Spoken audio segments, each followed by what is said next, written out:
अभी तक हम संविधान के भाग 19 तक के चित्र आपको दिखा चुके हैं। अब हम बात करेंगे संविधान के भाग 20, 21, 22 की, जिसका विषय है संविधान संशोधन और अस्थायी विशेष उपबंध। संविधान निर्माताओं ने इन तीनों भागों के लिए प्रकृति को चुना है। भाग 20 में जहां खुला आकाश और हिमालय को लिया है, तो भाग 21 में मरुस्थल और ऊंट की सवारी तथा भाग 22 में समुद्र और नौकायन के चित्र को अंकित किया है, अर्थात नभ, थल और जल तीनों को ही इसमें स्थान दिया है। आइए विस्तार से जानते हैं कि संविधान के भाग 20, 21 और 22 में नभ, थल और जल के चित्र को लेने के पीछे का मकसद क्या है। भाग 20, 21 और 22 इन तीनों में किसी घटना या किसी व्यक्ति का कोई चित्रण नहीं है, प्राकृतिक चित्रण है। तो संविधान की इस श्रृंखला में, चित्रों की श्रृंखला में किसी प्रसंग को छोड़कर प्राकृतिक चित्र देने के पीछे क्या कारण रहा होगा, इस पर जब विचार करते हैं हम, तो एक बात ध्यान में आती है कि जैसे कहा गया है कि जल, थल, नभ ये तीन मिलकर ही देश होता है। समुद्र, धरती और आकाश। तो ये जो जल, थल, नभ है, इसको थोड़ा उल्टा करके इन्होंने पहले नभ लिया है, फिर थल लिया है, स्थल लिया है और फिर जल लिया है। तो इसलिए इसको हम ऐसा कह सकते हैं कि नभ, थल, जल इन तीनों के महत्व को रेखांकित करने वाले चित्र ये इन तीनों भागों पर है। 20 पर दिया गया है खुला आकाश और उसके नीचे हिमालय ही होगा या जो भी समुद्र ये शिखर समझे, लेकिन खुले आकाश को ज्यादा महत्व दिया गया है उस चित्र में। तो ये खुला आकाश भी जो है ये हमारी संपत्ति है, हमें इसकी भी रक्षा करनी है।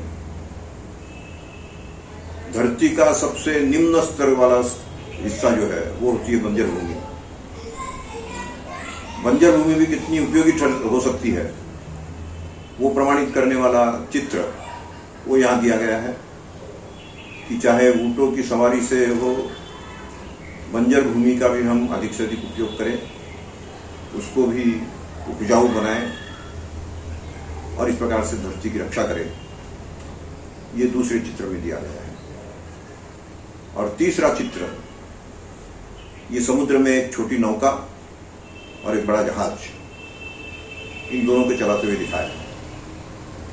और इन दोनों के माध्यम से ये संदेश दिया गया है कि हमें पूरे समुद्र की रक्षा करनी है और जो समुद्र किस नदियों से बनता है उन नदियों की भी रक्षा करनी है, अर्थात जहां जहां पानी है उसकी रक्षा करने का दायित्व ये हमारा बनता है।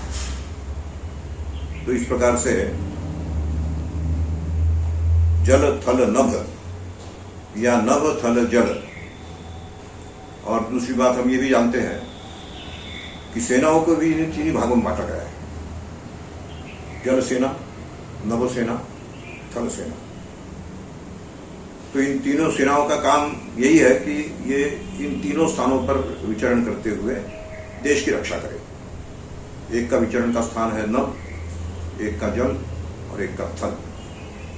तो इन तीनों स्थानों पर विचरण करने वाली सेना ये देश की रक्षा के लिए तैनात रहे और इन तीनों प्राकृतिक देन इसकी हम रक्षा करें। निसर्गों की रक्षा, पर्यावरण की रक्षा, ये हमारा कर्तव्य बनता है। ये इन चित्रों के द्वारा उन्होंने रेखांकित किया है। अब इन तीनों चित्रों में विषय क्या क्या है, इस पर हम विचार करेंगे तो ध्यान में आता है कि विषय बड़े सामान्य से है कि संविधान का अनुवाद करना है तो उसकी भी अनुमति है, संविधान में संशोधन लाना है तो उसका वह सरल तरीका क्या हो सकता है, ये इसमें दिया गया है। संविधान के क्रियान्वयन में कोई कठिनाई आती है तो उस समय क्या रास्ता अपनाया जाना चाहिए, ऐसी सामान्य सी कुछ बातें वो इन तीनों भागों में दी गई है।